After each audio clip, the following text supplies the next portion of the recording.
it was a match made in heaven. Throughout history, there have been all kind of famous couples.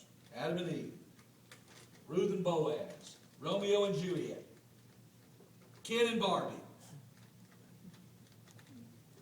But the most loving couple in history is Christ and His church. The Bible teaches us that God loves us the way a perfect husband loves a bride, even though she may be less than perfect. It's the way a perfect bride loves her husband, even though he may be less than perfect.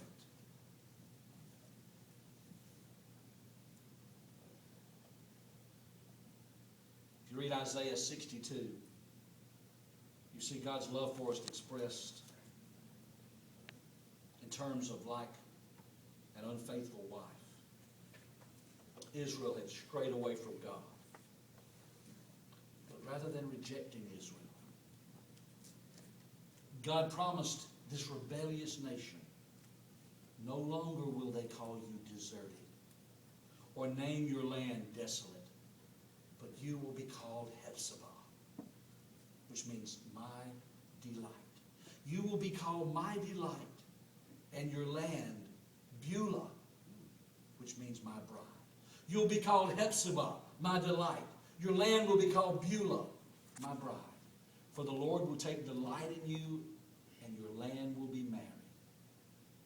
Even though Israel had sinned, walked away from all they'd been taught, they'd been rebellious, rejected the teachings of the God that had brought them out of bondage in Israel, God, with loving arms, reached out to Israel and offered to take her as His bride. You probably heard that song, Beulah Land.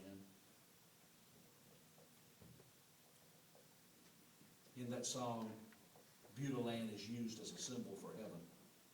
And it's a nice song. But there in Isaiah 62 is the only time Beulah appears in the Bible. And it's God's way of telling you that He wants you to love you the way a husband loves his bride.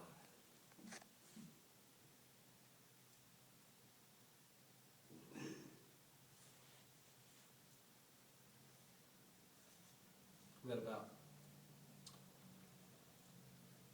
a story about a near drowning off Cape Cod this week. And it reminded